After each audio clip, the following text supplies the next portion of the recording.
All right. Can everybody hear me okay? Usually a little soft-spoken, so let me know if you can't. Thank you, everyone, for coming out to the Cleveland R Users Group meeting hosted by Progressive. I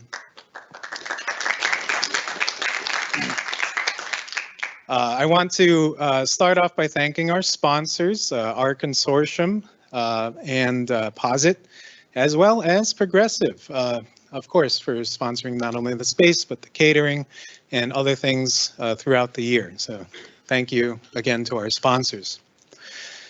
Tonight, we have an exciting presentation, our first back here in this space, and we have Keith Woolner joining us from the Cleveland Guardians. He is the principal data scientist there and has worked there since 2007. He's written several books and pioneered several methods, statistical methods in the space of baseball statistics. Has dual degrees from MIT in mathematics, computer science. And he has an exciting presentation to share with us tonight. So give a hand for Keith.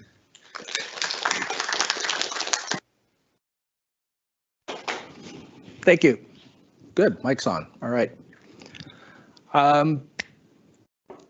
So I get the slides there. Good. Okay. I have a presentation to share with you about, surprisingly enough, how we use R to analyze baseball data. And I'm going to give you a little bit of my background, but you don't really want to hear my story. You're here to hear about data and baseball and R. So I'll give you a little background on kind of what R&D looks like in a major league front office in 2023. Go over the kinds of baseball data that a lot of people don't realize we have. I am going to presume a little bit of knowledge about baseball, so if you don't know the difference between a stolen base and a sac fly, you might be a little lost, and I apologize. But at the end of the presentation, I'm trying to leave a lot of time for Q&A, and feel free to ask away, and I'll try to clarify anything that I can. I do have a couple of actual examples of live coding demonstrations that are taken from a book that one of my colleagues wrote called Analyzing Baseball Data with R. Max wrote the first version, I think, in 2012. There's a second edition out now and a third one coming out soon. And I encourage everyone to buy it, even though I don't get a commission. And I have a slide at the end that will reference all of the websites, the R packages, the other information that I'll mention during the talk, and I'll leave that up there so that you can take a picture of it or write it down, whatever you want to do. So I want to set some ground rules. There are things I'm going to be talking about and things that I'm not going to be talking about. I'm trying to give you an overview of what data science looks like in a front office. I want to talk about the types of data we have, work through some examples, but I'm going to be talking entirely or presenting with publicly available data, with publicly available R packages, and taking examples primarily from Max's book, Analyzing Baseball Data with R, available at fine bookstores everywhere. And so I'm not going to be spilling any secrets. This is also an R users group. This is not sports talk radio. So I understand that there may be some passionate baseball fans in here that have strong opinions about the season we had, moves we made, moves we didn't make. This is not the forum for that. And I'm not the person you would want to talk to anyways. And many of you know that our longtime manager, Terry Francona, is managing his last game here in Cleveland. I did not realize when I signed up to give this talk that it was going to be, first of all, the last game of our season at home. Secondly, that Terry Tito was going to announce that he was going to retire. And I made the also mistake of scheduling my flu shot for this morning. So if you're looking at forecasting ability, I'm probably not the guy you want to be talking to. But if you were at the ballpark tonight, they are handing out T-shirts saying thank you, Tito, for the 11 years that I think he's been with us, and it's been an amazing journey. So, but I'm here with you instead, and that's almost as good. Oh, the other thing, I was going to say, usually in these talks, I say it's not Q&A for help with your fantasy league. Given that we're at September 27th, that's probably not going to be helpful advice to anyone anyways. So hopefully whatever however you're doing in the league meets your expectations.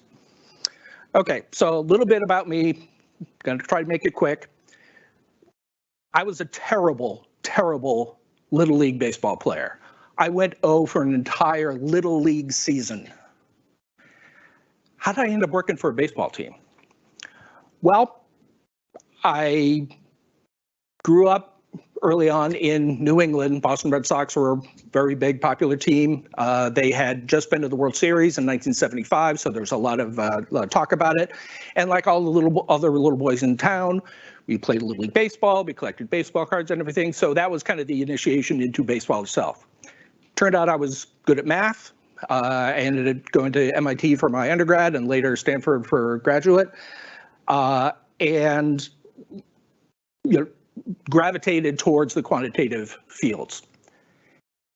In the mid-90s, as the internet and some of the early web forums and stuff were starting up, there were a bunch of baseball enthusiasts who had kind of learned a lot from reading Bill James, Pete Palmer, some of the early pioneers in the space, and they got together and decided that they wanted, since Bill James was not writing anymore, they wanted to produce the book that they would want to read. And that was kind of the founding behind a group called Baseball Prospectus, which I'm not technically a founder, but I was there very, very early on. And we started, first of all, publishing an annual guide, which is a statistical analysis and forecasts for all of the players, looking at the past season, doing some original research for different topics in baseball, forecasts for the upcoming season, and then sort of standalone research pieces. The standalone research pieces were kind of my niche. And I ended up with basically heading the R&D department for Prospectus for about 10 years. We later launched a website, had a bunch of statistical reports on the website. A lot of that was stuff that I helped develop. Over time, I contributed to 10 books and dozens of web articles, almost exclusively about sabermetrics, statistical study of baseball. And the thing that I'm most known for, if you were to ever have encountered my name outside of this room before, there was a statistic that I developed in the 90s called VORP, or value over replacement player. If you are familiar with WAR, or wins above replacement in baseball now, that has become sort of the stat with the highest mind share for that same concept of how do we accumulate and understand the complete value of a player, from his offense to his defense to his base running and so on. VORP is sort of an early cousin to that. It's actually, the term got picked up and is used now in basketball more than it is in baseball. So the term has kind of spread. But that would have been where you may have encountered my name before. I had the opportunity to go from doing baseball stats as a hobby to doing it as a career when I was hired by the then Indians, now Guardians, in 2007. I was the first person that they'd ever hired to focus on analysis, analytics, data science full-time. So I was one-person department for a number of years. And I'm still there. This is finishing up my 17th season, I think. And we've grown tremendously. But what does that mean? What does it mean that you're doing baseball analytics? So that's the question I get most often, like at cocktail parties and stuff. Oh, you work for the Guardians. What do you do? Have you seen Moneyball? That makes the conversation so much easier if they say yes. Because I can say, okay, yeah, that's kind of what I do. I'm that. So if they've read the book, they've seen the movie, I often use the line that Brad Pitt finally explained to my mother what I do for a living. So unfortunately,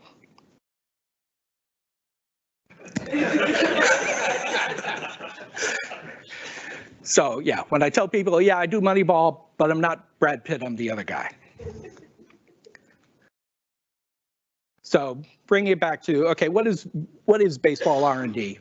The way I think about it is that me and my team, my department, we don't make any of the actual decisions in baseball. Our purpose there is to be experts at synthesizing the information that we get from a lot of different sources, some of which we're going to see in a little bit, and help our decision makers, whether that's Chris Antonetti, Mike Chernoff, our player development staff, coaches, Terry Francona, with the decisions that they make to try and make our baseball team better and hopefully eventually win a World Series.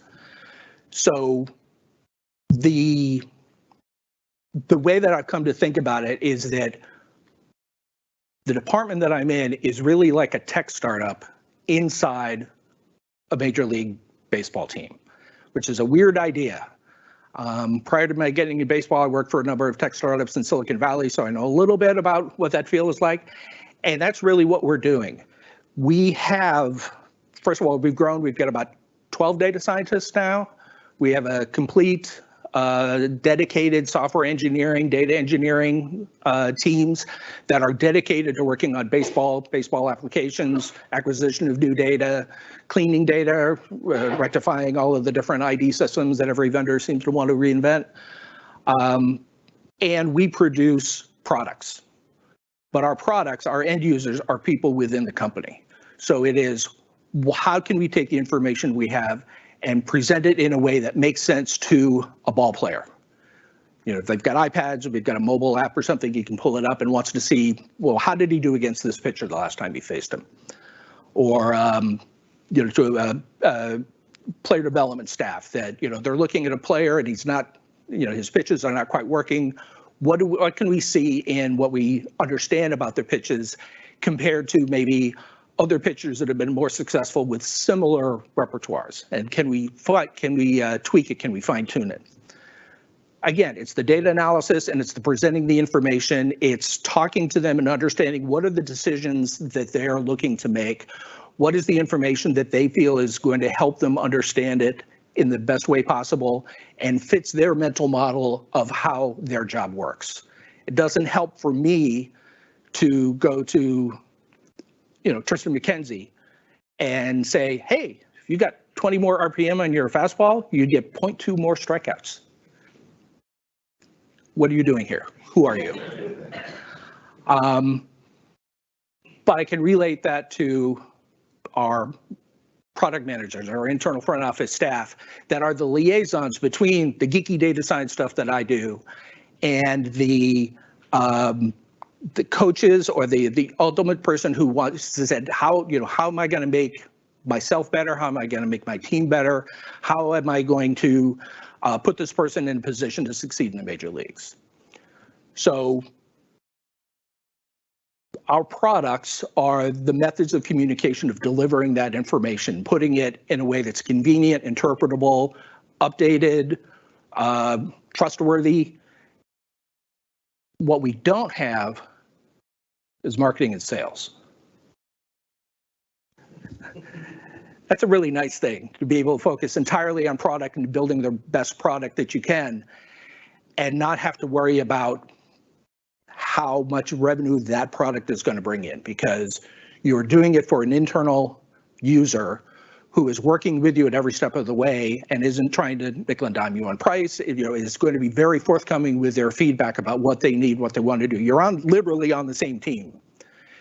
And that makes it to be a tech startup that's a little different. But we have a lot of the job roles that you would have inside a tech startup. We have the data scientists, we've got software engineers, data architects. We have product managers, like I said, that are focused on how do we deliver this part, you know, what do we need to send to our hitting coaches? What do they want? What are they asking for? Bring those product requirements, bring those needs back to the software engineering team, that maybe it's a UI interface. They need to, you know, present it a little differently, or you forgot to, you know, one of our coaches is colorblind and you need to change the scheme so that he can actually read it. Or is it something more aspirational, more on the research side, which is we have an incredible amount of data that you'll be seeing about what can we think about doing that hasn't been done before that we can try to implement and do the baseball equivalent of a moonshot. What can we do? What can we think of? What can we apply? Because we have so many people that can be dedicated on this that we can try to do something that that maybe gives us a competitive advantage and helps us win a World Series. So that's what my group does. Every team in baseball has a team like ours. Well, hopefully not like ours, but they have a group of people with similar job titles. When I started in 2007, if you had asked me the same question, I would have said, I'm incredibly lucky. I have one of 30 jobs that will ever exist in the industry, because what team could ever need more than one person that does what I do? And at the time, I would have said maybe a third of teams had really bought into data-driven decision-making, to understanding it, to sort of had a vision for how that was going to help them make better decisions. There were a third of teams who were kind of dabbling in it, and there were a third of teams that were still very old school and were like, yeah, that analytics, that Moneyball, that's not for us. Now we've got 30 teams that do it. And this is a little bit of an eye chart, but this is showing the staffing levels that were able to be publicly determined by a sports consultant who works outside any of the teams. He went through and looked at job titles and tried to figure out who was working in baseball systems and development or analytics, data science. And way out on the high end of that is, I think, Tampa Bay, and I think they have 39 people focused on data science, data delivery, information. We're sitting there about a third of the way in. I think at the time they had us at 22. You go way down to the other side. I think it might be Chicago White Sox, and I think they're at 6. So even the smallest group in baseball is like a 6-person startup inside of a front office. This is also like a year out of date, so almost every number in that has gone up. So somehow it's still a growth industry, and we're still finding things for it to do. I see a hand raised in the back. I'm going to ask that we save the questions to the end. I'm going to try to allow a lot of Q&A, but I want to at least make sure I get through the coding exercises, and I have a tendency to ramble on in case you haven't noticed. All right, what do we have to work with? We got data, we get more data, we get more data. So if you're a baseball fan, if you follow it, you probably are familiar with the concept of a box score. It's a summary of what happened in the game. How many plate appearances someone had, how many home runs, who the pitchers were, how long they pitched. You can imagine that there's a further finer grained level of detail, which is like, well, you could really look at each play individually and say, what is going on, who's on the field, who the batter was, who the pitcher was, who does the ball hit to, how did the runners move, and so on. So that's kind of the most fundamental piece. It's like what happened in a baseball game. We got a lot of other contextual data.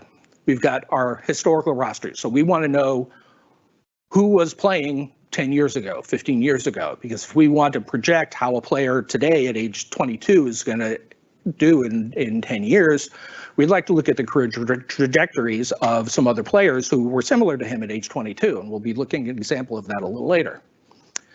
The third one on here, this tracking data, is going to be a big piece of it. This is probably the biggest data revolution in baseball, certainly in the time that I've been there. I'm going to save some of the details for later on that because it's pretty amazing what we get. Another very important part of what we have in running a baseball team is that we have a small army of scouts, professional baseball, sometimes former players, former coaches, that spend their lives, their careers, going out and watching either minor league baseball games, college baseball games, high school baseball games, and writing up individual reports on each player based on their expert assessment of what they saw. In some cases, there are categories where we ask them to put sort of numerical ratings. For some reason in baseball, the scale goes from 2 to 8 or 20 to 80. There's no 1. I don't know why. But so someone said, oh, they have a 55 power, or they've got grade 70 speed, or something like that. That's part of the scouting reports that are in there, and that becomes the beginnings of something we can take as a reflection of what they saw going on there as an expert assessment and use that to make our predictive models better. There are groups like Baseball Perspectives that I used to be part of that report on goings on in the industry. So you have top prospects, you've got who had the best draft, who had this, and so there's an outsider sort of industry consensus about who the best players in baseball were. Well, that's an ensemble model. You are looking at a variety of experts that each have their own idiosyncratic way of interpreting the data, and even if not one of them is good, you put them together and maybe you get something that's valuable. So that's another source that we can use, and then start thinking about it in a data sciencey kind of way. You've got contracts, how much they're being paid, what their options are, their years of service, and a lot of the sort of the labor side, the actual, okay, you have a person that you actually hire and they are working for your team, and that's a real person. You've got to consider what their career progression is going to be and what they're looking to get out of it. You can't treat everyone as a number, which makes it a little hard sometimes for people like me. But they have their own injury, medical histories. They've got, our trainers that are helping them with their workouts and giving some feedback on what their development plans are. And, how was their, their bullpen that they threw on the side this day?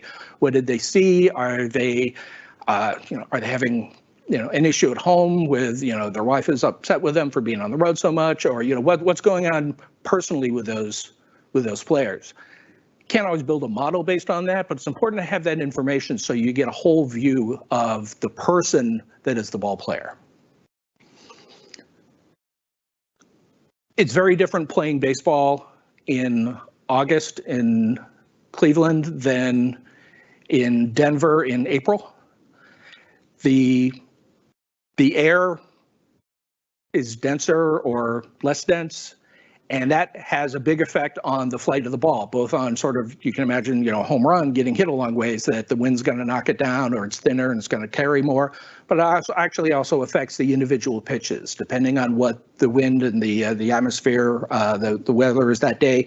Pitches will spin differently. They'll break more, break less, and that's something that we can actually measure now. There are sensors in all 30 major league ballparks that are available. They're taking measurements every, I think at one point it was 15 minutes. I think they've get down to like, minute or sub-minute granularity now. So that's available to us. Video is also a huge piece of it. We have, high definition video of pretty much every major and minor league game that's been played for at least 10 years, maybe 15. And that's stored in a, massive archive that we have access to. And a lot of scouting, a lot of what's going on with the player is still done with, I'll say, the eye test, or at least, someone who's knowledgeable about pitching mechanics or something, looking and saying, what did they notice differently about this guy? And you can go back and you can look at all of their starts. You don't have to rely on just your memory, because you have good video data about what this person looked like when they were pitching at various points in the past. And last one I have here is biomechanical data, which is just sort of astounding levels of being able to get like joint analysis of 15 different points on the body, sampled 400 times a second in a live game situation. So you don't have sensors and stuff marked up on there, but you can actually see in a game situation what is going on, what are the forces, what are the torques, what is what has changed, has the stride length changed, has the release point moved. What's going on in the kinetic chain of moving energy out to be able to impart it on the ball and do it. That's actually going to be a little bit beyond what I was able to fit in this talk, but it's sort of one of the latest great sources of new information that we have that's going to help us understand the game of baseball better. Okay, so traditional statistics. If you go to baseballreference.com, which is actually run by a friend of mine, or you look on the back of a baseball card if you're real old school, what you'll see are sort of season aggregated statistics. Over the course of the year, he played for this team. He came to bat this many times. He had this many home runs. His batting average was so-and-so. He had this many RBIs, this many stolen bases. But it's a season or what we call stint level aggregate. For a long time, and actually when I got my start, this was the most fine-grained data that we had access to. So when I started doing this on my own in the early 90s and fiddling with my spreadsheets and stuff, this was the data that you had. You can actually do a tremendous amount just looking at the aggregated data because you also have 125 or more years of career information about players that you can go to. That's one of the great strengths about baseball from a data science perspective, is that there's a much longer history of reasonably good data collection than there is for a lot of other sports. So the other sort of very traditional, the fundamental piece of baseball is the individual plays that happen. And alluded to this a little bit earlier. I don't know if it is readable on the screen or not, but this is, okay, in the top of the first, there was, runner on first, there was one out, this pitcher pitched to this batter and he hit a single, the runner went from first to third, and was collected by hit out to right field, so the right fielder collected and brought the ball in. We have detailed play-by-play game accounts, and I'll show you a little bit of kind of what the data looks like earlier that is, again, publicly accessible for basically every major league game that's been played back to like 1940, and probably half of the major league games have been played prior to 1940. That's publicly available, that you can download, you can run utilities on, pull it out and pull it into your own database and go nuts with it. So there's just a tremendous amount of value and insight that you can get by using even the data that we've been looking at for 100 years. So at this point, I want to cut over to my laptop, which hopefully is not going to sleep too much. And I want to show you an example of something you can do with that play-by-play data. So can we cut over to the laptop? There we go. All right. So all of this code is based on publicly available information and code. The book that I mentioned, Analyzing Baseball Data with R, there is a GitHub repository with all of the examples that are shown in the book that you can download and run, answers to all of the exercises they have in there. Most of what I'm going to show you is going to be a little bit older information, just because that's what was available when the book came out. So the season that we're going to look at right now is actually 2016, which was a pretty good year for Cleveland. But this will give you, I think, some idea about the kind of things that we do. So I'm going to start just by reading in, do a little setup on my environment. I'm going to read in tidyverse, and one of the freely available databases that has this sort of season level aggregate data, which is maintained by a guy named Sean Lehman. So the package is named after him. And yeah, so let's do this. So I've read in all of the play-by-play data for 2016, which is about 190,000 rows. And for each of these, we have a unique identifier for the game. We've got unique identifiers for every player that was on the field. But again, some of the things I was saying, how many outs were there? What was the balls and strike count at the time the play ended? Balls put in play or struck out? Who are the players at every position on the field with their unique identifiers? Yeah, okay. So, and then, okay, base, who was on base? What bases were they on? What happened during the play? Did they advance to another base? Was there a hit? Was there a sacrifice hit? Was there a sacrifice fly? Was it a double play, a triple play? Were there any RBIs that scored on the play? Were there errors that the fielders made? Were there stolen bases, caught stealings? So, was there an assist? Ground ball hit to the shortstop, he throws it to first base. First baseman technically recorded the out, but mostly you're looking at the shortstop who was credited with an assist on the play because he fielded the ball. So we have this very fine-grained, very detailed data about what was going on the baseball field at the time.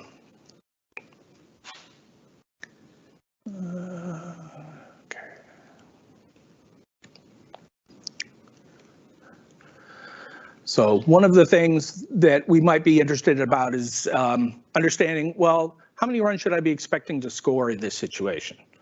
You know, I've got a runner on second, there are two out. On average, you know, what do teams do in this situation? So we're going to use this data to create what we call a base out run expectancy matrix. This is all going to be mostly just text or no fancy graphics or something in here. We'll get to that in the future part of the demonstration. So without going through a whole lot of detail about what each step is doing, what we're trying to do is for every play, we are looking at that play, looking at the score on that play, looking at the end of that inning, and trying to understand how many runs scored in this particular situation between this state and the terminating state of that chain. So we need to match up, you know, what the score was at the end of the inning for every game. We want to, so we're creating a data frame here called half innings, which is, again, kind of what happened during that, how many runs scored in that particular situation. We're going to join it back to our original data and compute the rest of inning runs. So it's, you know, we got 2 right now. We ended the inning with 5 runs, so it's +3 from this point to the end of the inning.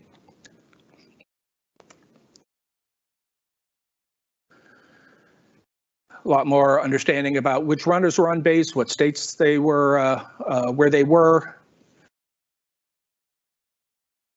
And finally, we're going to filter it to only innings that were complete. If you have a walk-off hit and it's the bottom of the 9th, you're only down by a run, you hit a 2-run home run, you're not going to play out the rest of the innings. That's going to skew your estimate of how many runs are expected to score in an inning because you never you never got to observe the rest of the inning.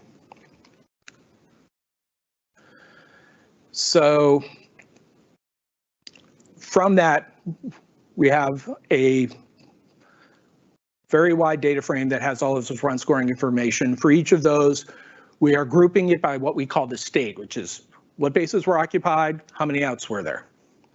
Looking at, okay, from those points, what we define as sort of a base out expected state, what's the expectation for the number of runs under score in the rest of the inning?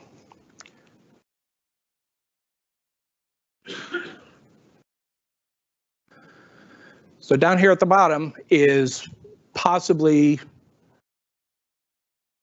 arguably one of the most important pieces of information in baseball. It's like, what do we expect to happen from now through the rest of the inning when everything resets and we send a new batter up in the next inning? So in 2016, starting with none of our bases occupied and nobody up, so you just send a batter to the plate, the expectation is you're going to score about half a run.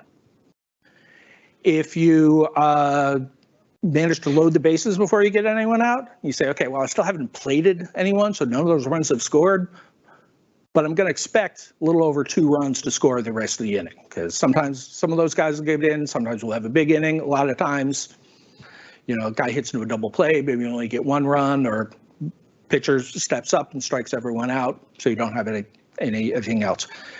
But when you have this run expectancy matrix, you can start looking at things like, I have a runner on first, there's nobody out, I have a batter at the plate, I'm thinking about stealing. He's a pretty good stolen base threat. What percentage chance do I need for him to be successful for that to be at least a break-even strategy? And I can say, okay, well, I can look at my state with a runner on first and nobody out, and basically 2 things are going to happen. Either I'm going to have a runner on second and nobody out, or I'm going to have bases empty and 1 out. The guy gets thrown out. So I'm not going to go through the exercise here, but you can look up those states here and say, okay, my alternative is not to try to steal. So I need my expected value of this risky operation to be higher in order for it to be a net gain. That's one of the fundamental things that we're looking at when we're analyzing baseball strategy is, you know, what are the possible outcomes in this state? At the top level, you know, what is the expected number of runs? We do it more, it's just like, okay, well, let's break it down to the whole distribution, chance of 0 runs, 1 run, 2 runs, so on. But most fundamental, it is looking at this. So what you can then do is you can start saying, okay, well, I have a guy who comes up 400 times a year, and he's going to be in a variety of different situations where he comes up and he's going to get a hit or he's not or whatever. How much did he increase our expected run scoring by virtue of his plate appearances? What was the real run value of him as a batter? So we can take these situations, this run expectancy matrix, we can join it back to the original play-by-play data and say there was an expected state at this point. How did it change at the end of his plate appearance? From a new state, maybe some runs have scored, maybe they haven't. We can look at it. Unfortunately, the people who wrote the book decided that it was a good idea to use Jose Altuve in 2016, so it's not a Guardians or Indians player, but what we can do is start looking at each individual plate appearance. So he had a plate appearance, nobody on, 1 out. The new state was still nobody on, there's 2 outs. Run value of that play is minus 0.16. The change in the expected value from that at bat went down. Turns out in this case, he grounded out to shortstop. You can do this again for all 190,000 plays that we have in there, and you can start aggregating it by the number of times they came up in different situations. Altuve was the leadoff hitter a lot of the time, so he had 417 of his plate appearances in 2016 with nobody on base. He had no one he could bat, he could knock in. So when you're evaluating sort of what context did the player come up in, you want to isolate sort of what was he capable of doing. You can't hit a grand slam with nobody on base. So you can start characterizing. All right, maybe there's a graphic here. I forgot that. So this is just a scatter chart showing of all of the situations that he came up with, the different runners on base situation. What was his contribution in each of those? We're just kind of plotting it. They're sort of clustered around each of these. There's a little jitter in there to make it visible in there. But you can see clearly that when you have runners on base, that's when you're going to get the highest leverage, the most useful outcomes in terms of putting runs on the board.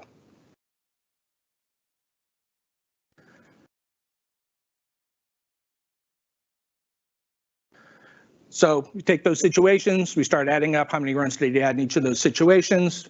With the bases empty, he was still pretty good at getting on base. He added 10 runs to the number of runs that an average team would have been expected to do in that same thing, in those same situations. And over the course of that season versus an average batter, he added about 34 runs to the team, which is a pretty darn good year.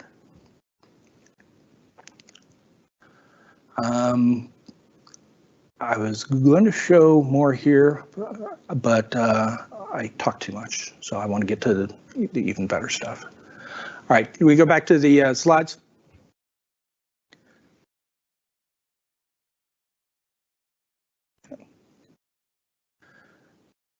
Okay, I forgot I was going straight to another example. All right, let's go back to the laptop.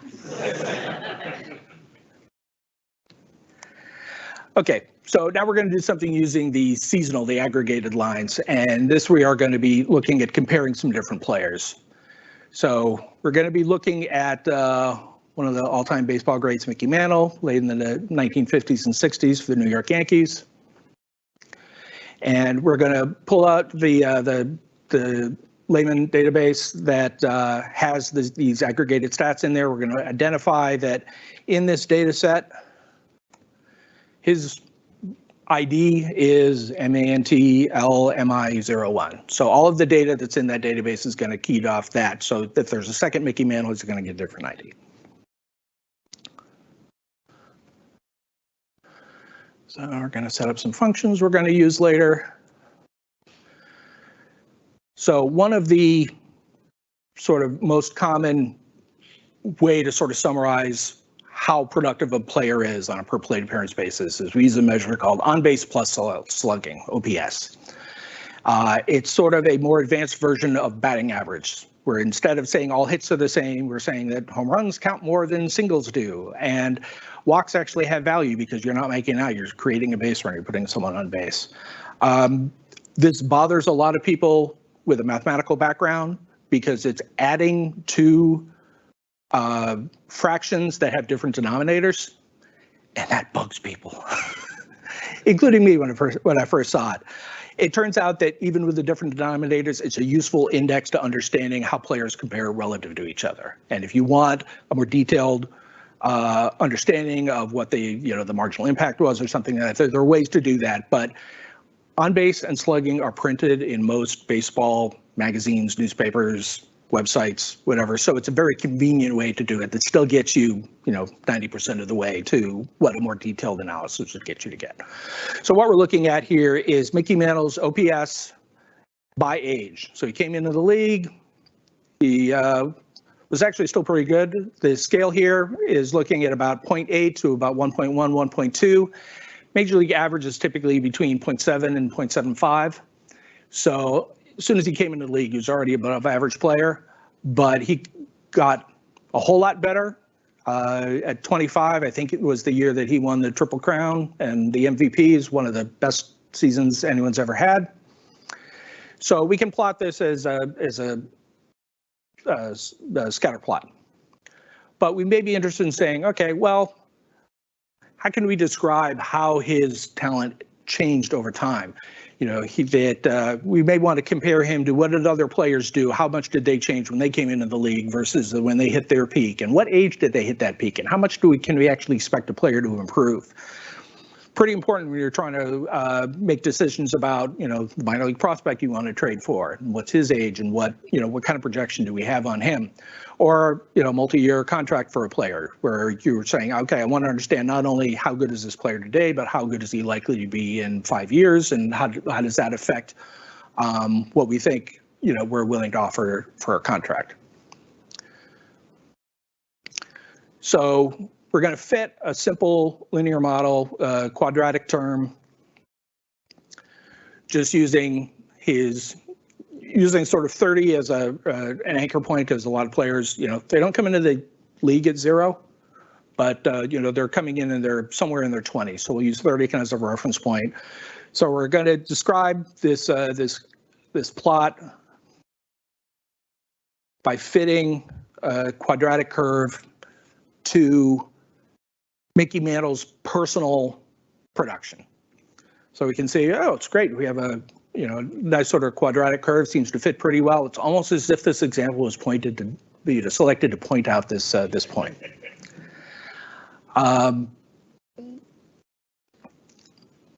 So we can look at the model summary. We can see what our coefficients are, our goodness of fit. Just in our squared here, about 0.49, 0.55. It's pretty good. A lot of players don't have this good a smooth trajectory in their careers. So we want to start doing some comparisons across players. We want to say, okay, well, how did Mickey Mantle compare to other players that maybe were vaguely similar to him or that had careers of similar length? So we're going to go out and we're going to use those seasonal aggregated stints, and we're going to select only players that had at least 2,000 career at-bats. Gives us guys that played at least 4 or 5 seasons, gives us something to work with, and we can pretend the sample size doesn't matter. We're going to attach the position that they played most often, so we can use that for maybe there's something to do with that. We do a bunch of aggregation and calculations, and I really want to get to my nice. Okay, so there is a method developed by Bill James for what he called similarity scores. And that's exactly kind of what I was saying before. What players were vaguely similar to Mickey Mantle? That came in, they were high achievers young, they had a very high peak, maybe they were outfielders, they lasted a certain amount of time, they had a decline phase, but who kind of fits that the best? So he came up with a method that is implemented here, and you get a certain number of points for how similar you are in different categories if you play the same position versus a very different position that comes into it. There's this sim score function here, which is really like taking a bunch of differences, dividing by things that made sense to him, and adding it together and saying, well, that looks pretty reasonable as a result.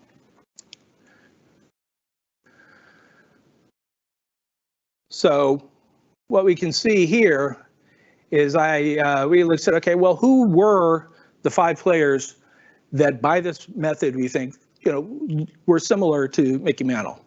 And they're mostly other Hall of Famers are extremely good batting players. We got Frank Thomas, Sammy Sosa, Gary Sheffield, Mike Schmidt, Eddie Matthews. If you follow baseball at all, most of these names are going to be familiar to you. And we can see, looking at their career totals here, why this method thought that they were similar. We get very similar ranges of total number of home runs, total number of hits. Their batting average is all, well above what's typical. So it's okay. There's something going on here. There's something we can look at here.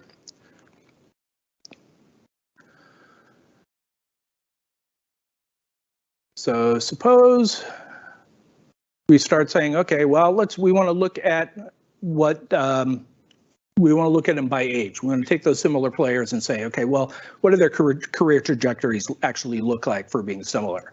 So we are attaching the birth dates, which are also available in that package, attaching it to each of the individual seasons, computing their age as baseball would consider it. We're defining a function that's going to take a set of players and do a nice faceted look at, in this case, the 5 most similar players. So we see those same players. We see that, most of them, they had a decline phase. There was a reason they eventually were no longer able to play Major League Baseball at the highest level.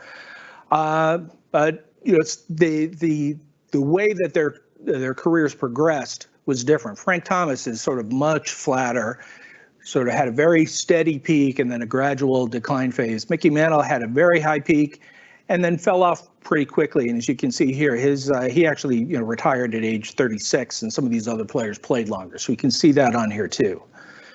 So this kind of comparison is the basis for what we do a lot, trying to project player performance. Okay, we've got a guy, we've only observed him through age 25. We want to see, well, what do we think he's going to be? What's he going to look like at his best? We use a method like this where we find players that had similar attributes, similar performances at those ages, and look at kind of the range of outcomes that those set of players had. Just to show you a different example, this is for Derek Jeter, longtime Yankee shortstop, and doing the same thing where we've defined a function here called plot trajectories, which says, okay, for this player, show me this many comparable players and just show them all in the same plot so I can look at it. And so you see Jeter here with, pretty good coming in, got to a peak, and then how long decline. He played until he was 40. You got, going back 100 years ago, Charlie Gehringer had, much steeper ascent.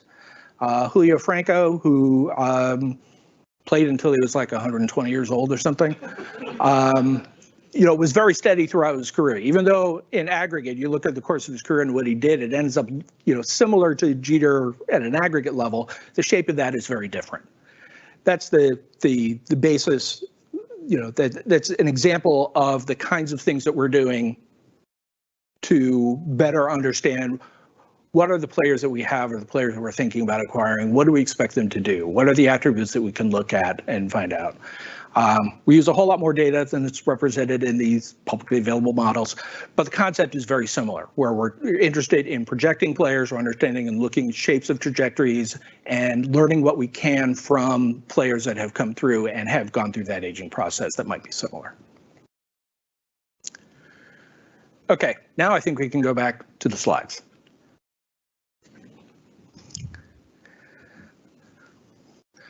All right, now we get to the good stuff, or at least the new stuff.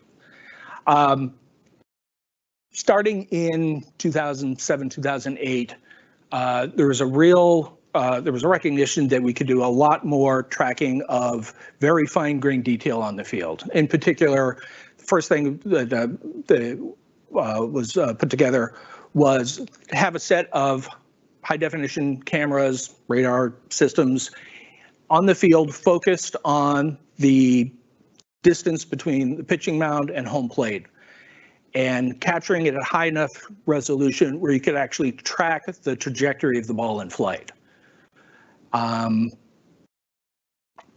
So the way that that data comes to us, at least in the early days, was that it looks at all of the images that it captured over the course in flight. I'll get a little graphic of kind of what that looks like here. And then it fits it to what we call the 9-parameter fit, where it gives us the best estimate, the best fit to it, assuming that we are trying to describe the location, the velocity, and the acceleration of that pitch in 3D space. So what is the trajectory that best describes where it comes out of the hand and where it crosses the plate? We want to fit a function kind of similar to what we were doing with the career trajectories. We're using a quadratic fit. In this case, it was a 9-parameter, uses the equations of motion, effective gravity in there, but to try to describe where did that pitch leave the pitcher's hand? How much did it curve? How much did the curved ball break? How much did the fastball, in baseball we'd say how much did it rise? It actually means it falls less because of the backspin on the ball. It creates forces on it that that work against the pull of gravity, so that a pitch that you're expecting to cross here because it came out of a guy's throwing 95 with 3,000 RPM of spin actually comes in here. And if you're a batter, you really want to know that difference. So the system was introduced in 2007. It is available in all 30 major league parks and pretty much throughout the minor leagues now. And just last season, there were over 4 million of those pitches tracked. And so we've got a database of over 50 million professional pitches that have been thrown by guys from 18 years old to 45 years old in a variety of parks, a variety of game circumstances. And we can match those individual pitches up with what was the effectiveness of this pitcher? Can we predict, what a guy's strikeout rate is going to be based on his fastball velocity? Turns out you can, but not as well as you might think. You start looking at information about, give you a nice picture of some of the cameras that are in the parks. Start looking at categorizing the break on the pitch. Well, if it breaks a lot in the horizontal direction, that's probably a curveball or slider or something that has some movement on it.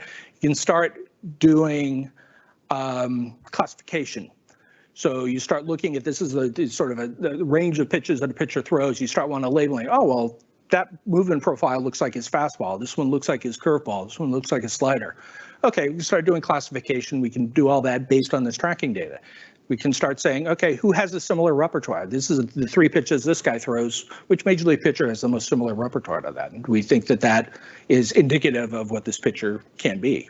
Or does it indicate something that maybe if we tweak it, he can get a little bit closer to the guy who's been really successful with almost similar stuff?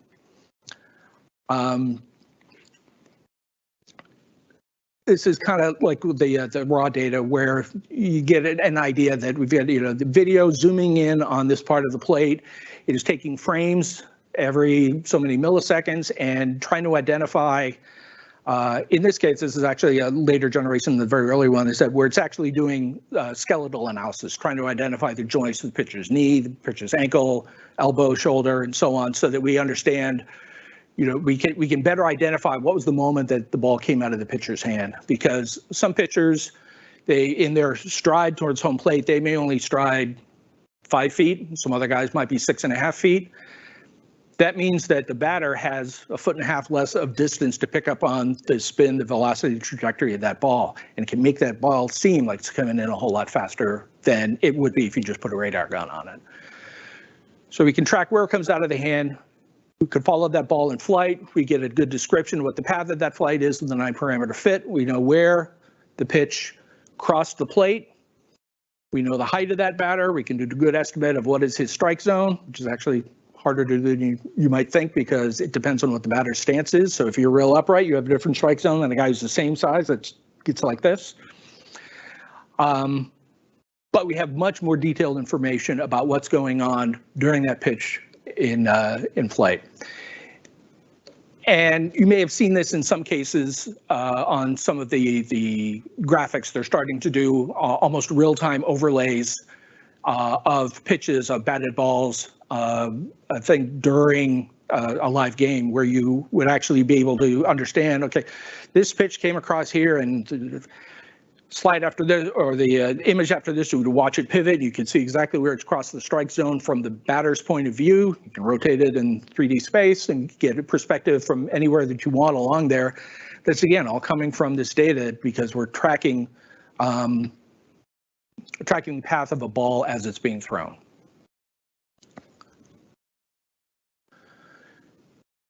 So just to kind of emphasize why this is important to a batter or to baseball in general. This is one of the best pitchers in baseball, Max Scherzer. He's won the Cy Young Award a few times. This is an overlay of 3 different pitches that he throws, and you're going to look, and coming out of his hand, they're all going to be kind of coming from the same point, but look at where they end up. There's a lot of movement there, and the bat is not 24 inches wide. It's pretty astonishing to me that you can actually make contact with a pitch like that. And if you weren't convinced, this is another great pitcher, Garrett Cole with the Yankees. This is just a little higher res, a little more closer up, where you can really see that this overlay, those pitches look basically the same kind of out of his hand. And I don't want to be anywhere near that, let alone trying to hit it. I want to run the other way, get away from it, because that looks like it would hurt. This has been the dawn of the tracking arrows, the ability to actually follow pitches coming in like this. And our next coding example is going to look at this in a little more detail. So can we switch back to the laptop?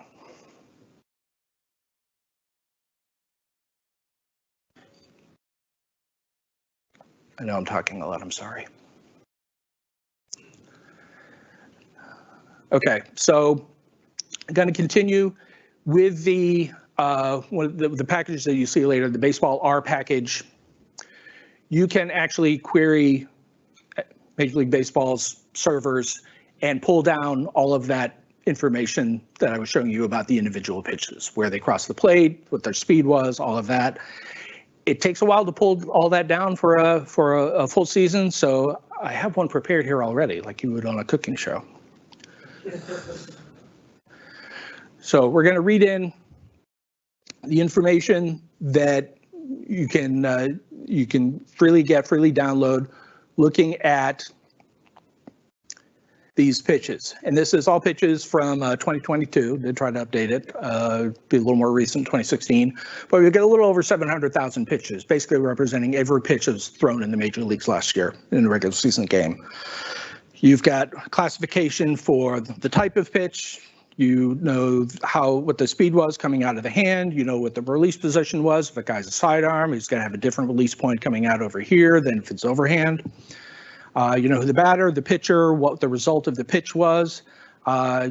With newer generations of this pitch tracking data, we actually directly measure what the spin of the ball was and what the axis in 3D space of that is. So we know what the rotation axis is. We know if it's backspin or side spin or what we call gyro spin. And you can look at, where different parts of the zone and stuff that it was in. So we've got, 700,000 pitches to work with.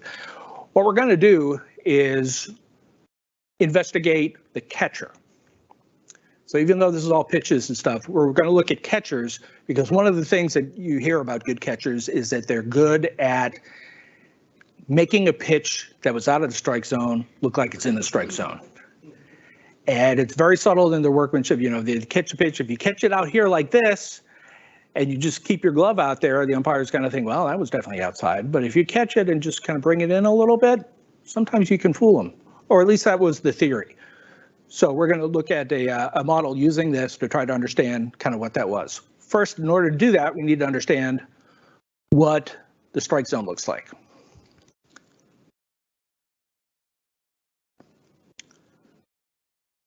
And we'll be showing some plots. So I'm going to move this over here. All right, so we got our K-zone plot. So, okay.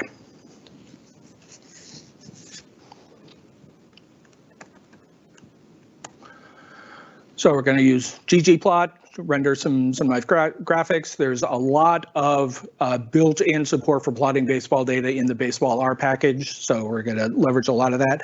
This is just taking a sample of 1,000 pitches and plotting what it looks like from the catcher behind the plate, drawing out what the strike zone is and where did he catch it. Did he catch it here? Did he catch it here? Where did the pitch? It's actually where the pitch crossed the plate, not where he caught it. And we're superimposing sort of the rulebook strike zone on the plot there, and we're color coding this. In this case, we're just saying, was it a ball, was it a strike, or was it put into play? So if he hit it and it went somewhere, calling that separate. It's really hard to get a called strike on a pitch that someone hit into play. So we're really going to focus on the pitches that were taken. Means the batter did not swing at it, and the umpire had to make a decision about whether that's a strike or a ball based on the location of the pitch, hypothetically in the strike zone over the plate relative to that batter's height.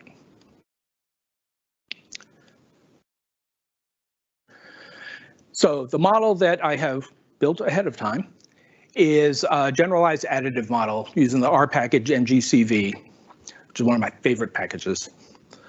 And the key is kind of up here, where we are building a model that predicts the probability of a pitch being called a strike based on the location in both horizontal and vertically.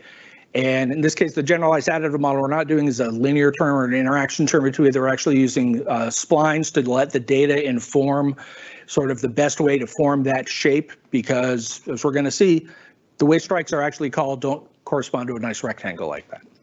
So we are letting our 700,000 pitches inform how to draw that boundary to decide whether it's a strike or a ball. And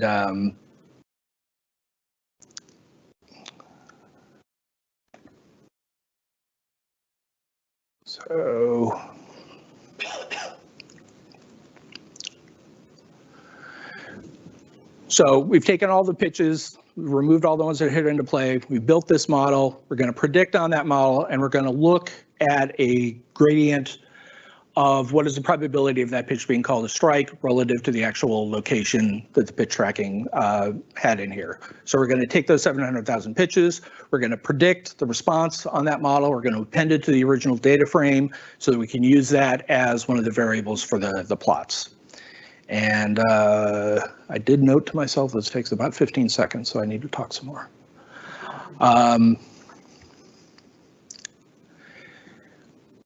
So what you're going to see, like I said, it's not a rectangle. It's closer to a circle or maybe an ellipse or something. These calls up in the corners of the strike zone don't get called for strikes as often as the rule book would have you think. And that's perfectly okay. That's the way the game has been played, has been called for a long time. So even the rule book says something else. The way that umpires are calling it and that pitchers and catchers and batters have come to expect is that you are not actually calling a rectangle there. So this is not the easiest thing to see, but we've got this gray to blue gradient here. We've got our rectangle that shows the rulebook strike zone. And you see, yeah, if you come down the middle, you're anywhere close to that, it's very high probability you're going to be called a strike.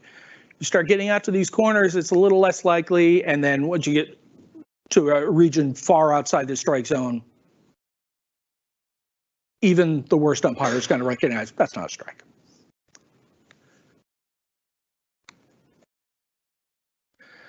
So we can plot this a little bit nicer. Instead of plotting every single pitch that we had, let's just form a grid of kind of the locations in the zone and just sort of put one pitch in there so that we can see. So what does the gradient actually look like? We zoom in on it a little more. And so we've got a little more rectangular plot here, but you can see a little more clearly when you're going from sort of 100% range to something over here that's maybe 50% to well outside.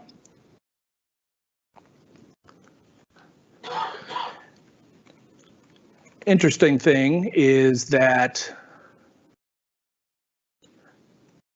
Turns out that the way that strike zones are effectively called, even though the rule book says it shouldn't depend on whether the batter is right-handed or left-handed, the way it's called in practice does make a difference.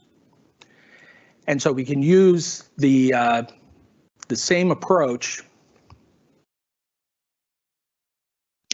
to fit another generalized additive model, the same one that we had before, except we're going to add a factor term for the batter and pitcher handedness. So is it a righty throwing to a righty throwing to a lefty, and so on. So with the model structured this way, you're going to have a different, basically, an intercept for each level of that factor, and that's going to kind of shift things around. And you can plot it here, and I don't know about you, but it's really hard for me to tell any difference between any of those 4 plots. So maybe what we should do is overlay those and say, okay, for a pitch over here, sort of at the edge of the strike zone, how much does that vary between a right-handed batter and a left-handed batter? For a pitch that's in that same physical absolute location. And this starts to tell you, how does the strike zone vary? What is the standard deviation? What is the variance among the predictions that you get from fitting a model separately to each combination of handedness? And if it was consistent across the board, we would not be seeing any shades of gray or purple on here. The rule book, as it's written, and in hypothetically the way umpires are calling it, is that it should not matter based on the handedness of the batter. What we're seeing here is that effectively it does. We could do a further deep dive into this and try to figure out, okay, well, how many more inches is the 50th percentile border on that? If you want to shift inside, and that may adjust your pitching plan about how you have your pitcher prepared to attack a batter on a particular day. It's part of an advanced scouting report that we use models like this. We build reports that we give to our pitching coaches that they use to help the pitcher prepare for what their game plan is going to be that particular day. But I said we were going to be talking about catchers. So part of the data includes not only the pitcher who threw the pitch, but the catcher who's behind the plate when he caught it.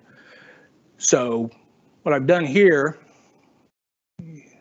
scroll this over here, is that we're fitting another generalized additive model using for, okay, was the pitch called a strike? We are using the handedness of the pitcher. We're using the side the batter was standing on. We're using the actual location of the pitch. And then we're including a random effects term here for the catcher behind the plate. So this is a factor identifying the unique player ID for that catcher. And we just want to know, kind of in general, does it matter who's behind the plate? Does that affect your expected probability of whether a pitch is going to be called a strike? This is all done on the logit scale, so we're talking about moving it on the linear term in that level. You're going to have the most effect on it on a pitch that's kind of close to 50-50, because that's kind of where the slope of the logit curve has the highest thing. It's not going to, a catcher is not going to turn a ball 6 inches outside into a strike very often. And a ball down the middle, it's not going to make an effect there. So what we're really modeling here is kind of what is the effect of the catcher on those marginal pitches. So we fit the model, we loaded it here. We've got our parametric terms here for the handedness. So those are just kind of offsets based on the pitcher handedness, the batter handedness. What we're really interested in here is kind of the smooth terms. And in MGCV, the GAMs, even though they're called smooths or splines, and that's what you would do for most things, it has a special way you can define it, that the smooth term actually behaves as if it's a random effect in a mixed effects model. That's what we're taking advantage of for here, so that we can take advantage of the smoothing on the actual location in the zone, which is still the most important thing. So look at a summary of our model here, and p-values are everything. So this looks like it's a pretty good model. But you can see that this explains, this kind of a model explains half of the deviance you'd expect or that you observe in the model. One thing we didn't do in this model is that we didn't vary the strike zone according to the height of the batter. So Jose Altuve is like 3'1" or something, and Aaron Judge is like 11'9" or something. They have very different strike zones. If you see them side by side, they don't look like they're the same species. The strike zone is called in relation to the batter's natural stance between basically the knees and the armpits. It varies a little bit over time about whether it's the top of the knee or the bottom of the knee, but knees to the armpits is basically a strike zone. The pitch has to be there vertically in order to be considered a strike. So we're not taking that into account at all, and we're still explaining over 50% of the deviance here. So what I'm going to do is I'm really interested in just understanding what is this catcher effect. I don't really care about the other stuff. I want to isolate this. So what I did is I created a single pitch that is going to be our phantom pitch. And instead of using the predict method for the response, which is going to take all of the variables and put them together, I really just want to look at what was the contribution from the catcher term in that regression. So you can get that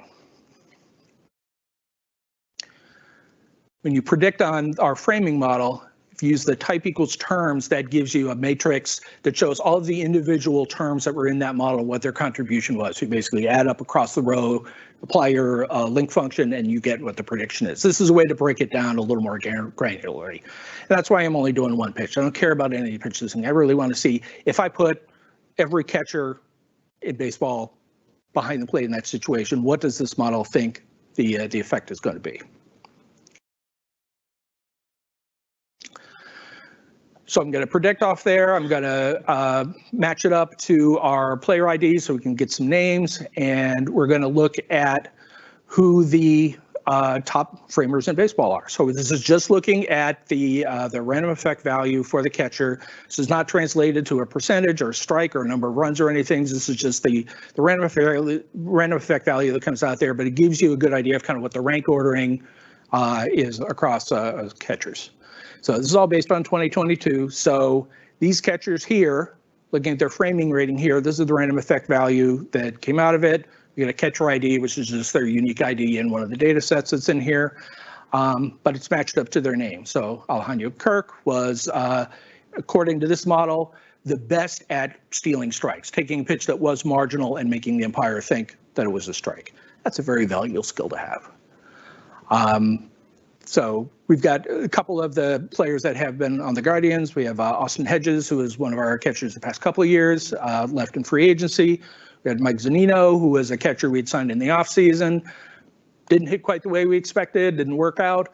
But this is, potentially the kind of evidence that we might use in saying, is this the catcher we want to bring and work with our staff? Is he going to make our pitchers better by getting more strikes than they earned with the quality of the pitches? And that's a repeatable skill. You look at this across years, you may say, oh, this is a fluke, it's just fitting it to noise or whatever. There's a correlation year to year. The same catchers, give them enough games to catch, are going to be at the top and they're going to be at the bottom. And there is actually a bottom. Won't name any names here. They're up there if you want to see, but not everyone's above average.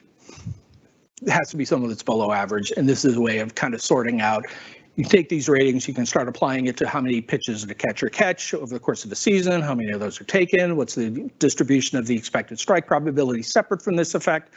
You can start making estimates of how many strikes, how many runs a catcher saves or adds, and in some cases it can be plus or minus 20 runs, which is almost more than any other position on the field can get. We've actually seen this narrow some over time because people started looking at this data and they figured out who's actually good at it, and the guys that were really bad aren't necessarily catching anymore. They may get moved to another position. But there's still a distribution of catchers in there that we can use to try to make decisions to make our team better. Okay, I think we can go back to the slides.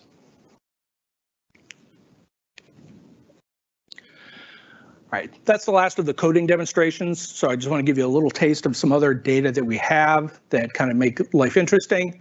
The pitch tracking data, we had that for 7 or 8 years, and then Major League Baseball sort of upped it. They worked with some companies to bring in what's called StatCast data. If you follow baseball at all, you watch online, you're watching the games, they talk a lot about StatCast, and you hear exit velocity and home run distances and those kind of things. This is the system that does that. So we have a tracking system. We have multiple cameras, like 12 cameras in place that monitor everything that's going on the field. Every object on the field is tracked at least 30 times a second. And we get X, Y coordinates for the ball, we get a Z coordinate. And so we can identify the batter, the fielders, the pitcher, the base runners, the base coaches, the umpires, birds that land on the field. Usually get an unknown tag and you go and watch the video and go, oh, okay, yeah, it was that season the birds were out in force. I've seen a plastic bag or something that floated in from the sand. All of a sudden it's picking it up because it's a visual system that's doing the tracking. It says there's an object there that's not green and I want you to know about it. This has been in place starting 2015, 2016. It's deployed in all major league parks, has been since then, and we are capturing well over 99% of all of the plays that happen, sampled 30 times a second for every object on the field. You can imagine with this kind of tracking data, we can start looking at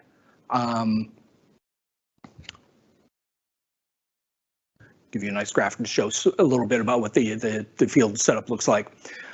We can look at runner taking a lead. Different guys have more comfort level going out taking lead. Who takes the longest leads? Do they take a different lead when they're about to attempt to steal than when they're not planning on stealing? It might be good to know for the pitcher, the catcher, so that you know whether to throw over and keep that guy honest. We can measure reaction time, balls hit to the outfield. How long does it take for the center fielder to recognize that ball's coming in my direction and I need to go move to my left or to my right? How quickly can I accelerate to get there? How much ground do I have to cover in order to get to the spot where that ball is going to land? And how much time do I have? What's the hang time? What's the time that that ball's in the air? You can do the same thing with ground balls. You can look at, what is the vector, the trajectory that it was hit on? How many times did it bounce? What was the initial speed? How much did it decelerate with each bounce before it got to where the fielder could intercept it, if he'd intercepted it, or did it go into the outfield? And it's increasingly not only being able to do positions of batters or positions of players, but it's doing some of the joint recognition we talked about earlier with some of the biomechanics, so that we increasingly can track the actual path of a swung bat. In that case, we would say it's like sampled a lot more times, 400 times a second or something like that. But these nice animations, which I didn't have time to put in here,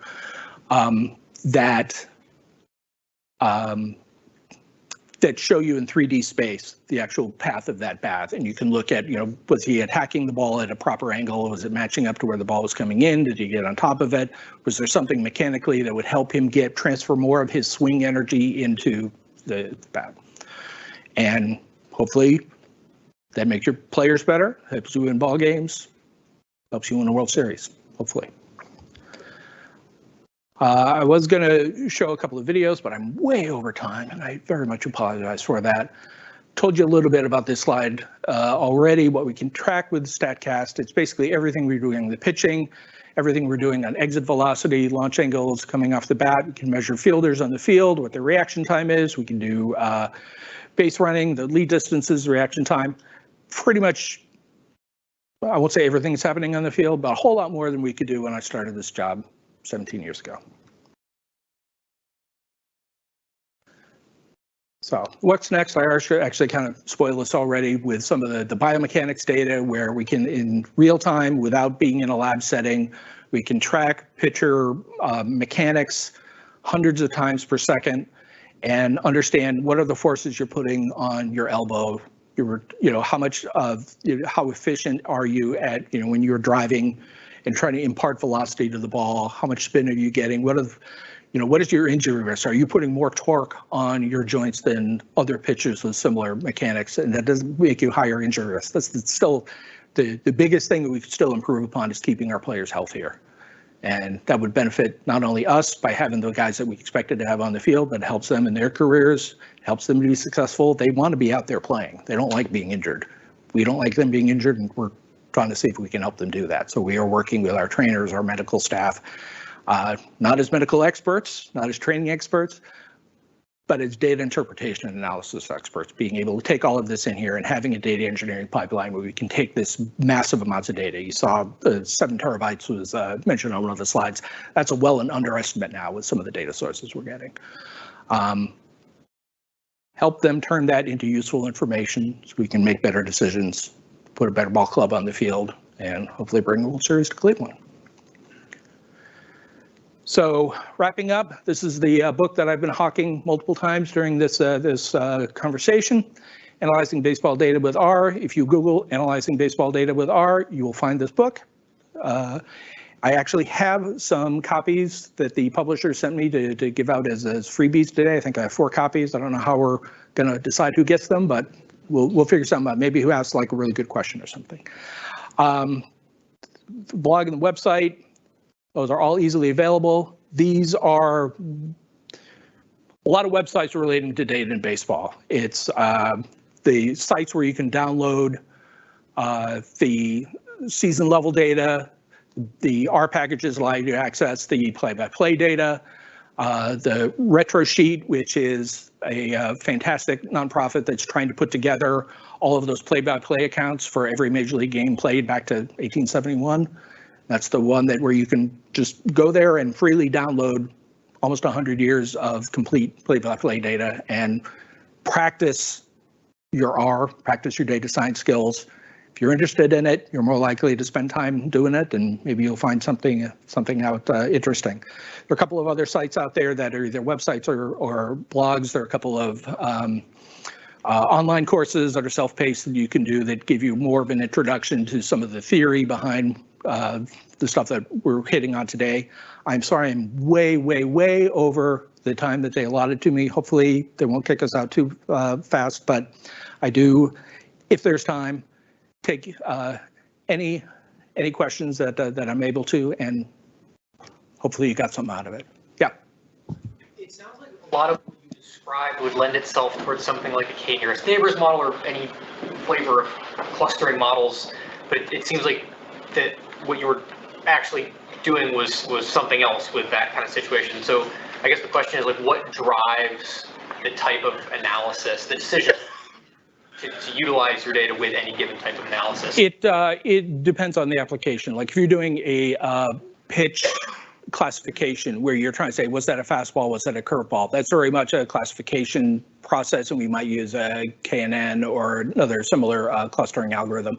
A lot of the things that we were looking at with like the strike zone and trying to figure out where that boundary was much more of a continuous kind of a process. And even though you're ultimately classifying is it a ball or is it a strike, it really exists on kind of a gradation in there. And so we prefer to model it at the continuous level and then impose the classification on it later. I was thinking mainly about the player classifications and their, peaks and trajectories throughout their career and that kind of thing.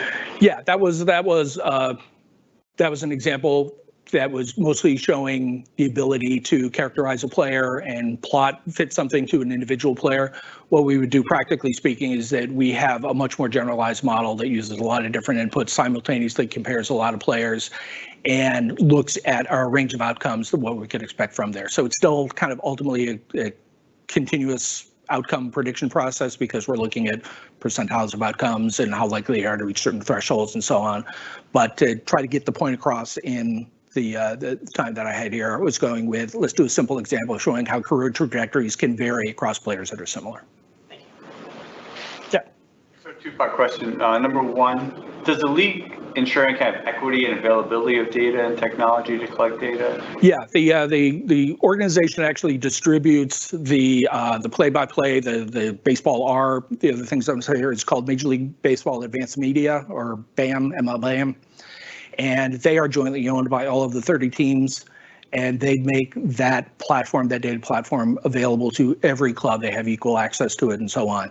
The clubs are free to invest in additional technologies or data collection that they would then be able to keep proprietary and use for their internal use, and that becomes a competitive advantage if you can find something that isn't available.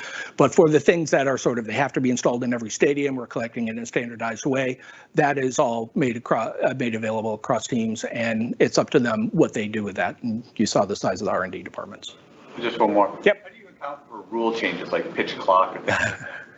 kind of break the time series? What happens if they make the bases 3 inches bigger? You get a lot more steals. Yeah, a lot of our preparation this past offseason was trying to model what the impact of those rules were going to be. And some of it was using some of that tracking data and understanding, okay, well, if a guy is taking the lead off first and he's actually 3 inches further off the base than you thought than he was in years past, he has a lesser distance he has to travel to reach the next base, and actually less than that because that base is 3 inches bigger. You can start looking at what's the elapsed time it takes, a quality Major League base stealer to cover that amount of ground. What kind of acceleration model do you have for him? What is the time it takes to slow down so he ends up on the base and not overrunning it? And you can use that to try to predict what the chance of a successful stolen base would be in a similar situation versus years past, and then go back to that run expectancy matrix that I showed in the first example, start computing, okay, well, how does that change what the break-even probability is? If we're more likely to go, more likely to succeed, that's going to change my expected scoring. It may change the value of taking that steal. And so we try to tie it all back to, okay, this is what we think the physical model, what's going to be happening with the rule changes are. How does that come back to how we think about what our strategy should be and how we make decisions for the ball club? Yep. Going back to the run expectancy matrix. Yep. Is there a publicly available matrix that would consider not just the base runner stayed and outstayed, but also the pitcher and batter in question?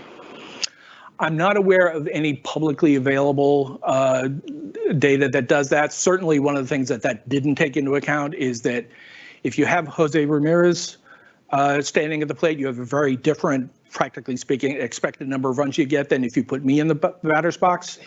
Although I'm probably an outlier, probably would not be well modeled by the data we have available.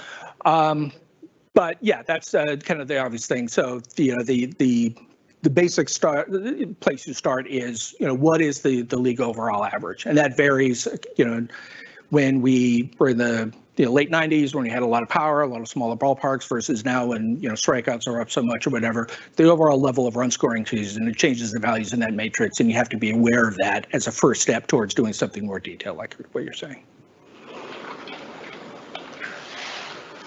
Yeah. On that, are teams using that to kind of create heuristics and then making calls, or are they actually doing like real-time calculations? It won't be real-time calculations. There are league rules that restrict the kinds and the amount of technology that can be in the dugout during the game. So a lot of what we're doing is pre-game preparation. We're preparing what usually is called an advanced report that we may be giving to our manager, our pitching coaches, our hitting coaches, several days before the game that they're preparing for, so they can start thinking about it. They can start asking questions. Oh, I noticed something here. Let's go back and look at that more closely. But that part of it is all done well ahead of the thing in question. They can now have iPads in there, but they're kind of locked down. You can only pull up PDFs and stuff. You can't do some of the real-time scoring that you might think otherwise. Yep. Not to get too specifically Guardians focused, but I think you mentioned that framing is worth up to 20 runs a season, and you showed us a Jose Altuve season, 35 runs or something along those lines, who is a phenomenal player and commands a high salary, when catchers with framing skill do not, right? Has that been a cognizant strategy of teams to find additional value by chasing those well-framed catchers? Well, you saw the Moneyball slide, right? Yeah, I mean that's part of it. Is our payroll we take as a given. It's a constraint that we have to work within that. So it becomes a little bit of an optimization problem. What can we do with the players that we have on the team that are on a contract already, the particular players that are out there? What do we know about them, and how do we fit them in an overall plan? One of the things with catchers is that it did take a while for that sort of the precise magnitude of the effect that it can have. And the 20 runs is like a really high estimate on that. The other thing with catchers versus a lot of other ones is it's hard to keep them healthy. They're not going to play 140, 150 games. You know, you might get 120 out of your starting catcher because he needs the rest because he's squatting for like 3 hours a night. Yes. Do you use any of this analysis to go back and develop training plans for the catchers? Like if the best catchers do X, do you try and train all your catchers in the lower system to do X? That's an interesting distinction, and that's one of the things that we can't do, at least can't do alone, is I can tell you which catchers were good framers. I can't tell you how they did it. I can't tell you what to tell that catcher in order to do that, and that's where our coaches, our scouts, our player development staff, they know how to translate, oh, we'd like to get another 0.1 in framing rating. But in order to do that, because they have seen so many catchers come through, they know, okay, what are the characteristics of the guys that they consider good catchers? They are very, still, they're not moving around a lot behind the plate. And, they're trying to minimize the amount of movement in the arm and so on. So turning it into something actionable at the player level, it's helping them, this is what you need to work on, is how that information would be turned into a player plan. Having been a catcher, you are looking at umpire number profiles too. They make a big difference. Next question. Yes. Can you use biomechanics data to tell how hard Jose Ramirez hit when he punched out that White Sox second? I have not looked at that, but that's a really interesting thing to see, like, what they,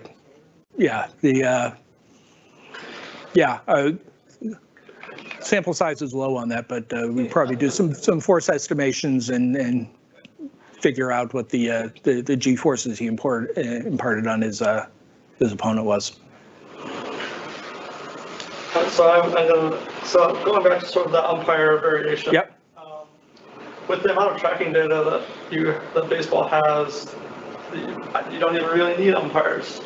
You could just use the cameras. So well, Major League Baseball has been experimenting with that in the minor leagues with what they call the ABS system, or automatic ball strike, and they are using this technology, or very similar technologies, to actually, do, it's kind of like the in tennis, the line judge when they're trying to fall in and out, and they're using computer vision to estimate whether it was on there. They're doing some experiments with that, and a part of it is fine-tuning it so that it reflects the way the game that we want it to actually look in there, rather than calling rule book strike zone, because you set that up at first or whatever, and people are like, everything that I know is not working in this situation now, and it doesn't feel right. Doesn't feel like the product that we've been trying to produce for 100 years.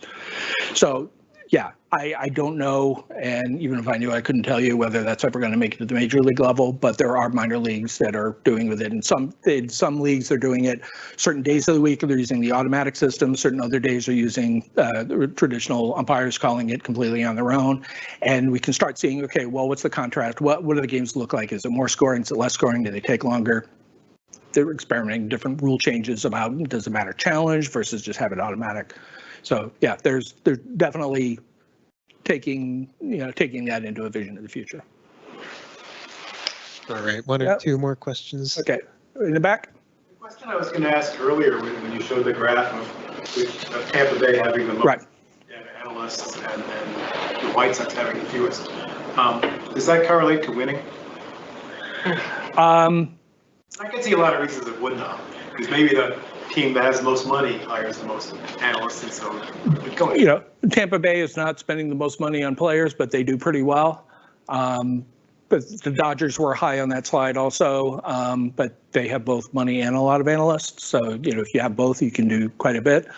Part of it is there are a lot of factors that aren't impacted or you can't control or change based on the data you're collecting. The market, the payroll you're given, the players that you already have in the system that you have certain commitments towards, the preferences of your coaches and your development philosophies and so on, all affect sort of well, the model says this. Well, you can't always go with that. That's an input towards, that's why I try to emphasize, we don't make the decisions. We try to distill and crystallize that information so that the people who are taking a lot of different things into account can make that decision based on the clearest view of all of the information we have. Yes. I was wondering how much value add do you get for some of the more advanced statistical models, maybe, you know, machine learning, some of the newest stuff versus something like the expectancy matrix, which is just a table of means. Like, how often do you feel like the fancy stuff really makes a difference versus a very well thought out, useful, you know, set of descriptives? Yeah, I mean, you're always kind of, you know, the bar is always being raised because all the other teams have departments like this that are looking largely at the same data that you're doing and trying to give the insight. So, you know, to have that advantage, because you can't win unless another team loses. So it's a zero-sum game across, you know, the industry. So to have that competitive advantage, you're always trying to squeeze out a little bit more on that. But as far as the usefulness of machine learning models and some of the things like that versus regression, there's a reason some of that stuff wasn't on slides. All right, let's give a round of applause for Keith. One last question. Do you have a model to predict the winner of the hot dog race? There are some things that are too controversial to lend itself towards. Sounds good. Thank you so much, Keith. Thank you.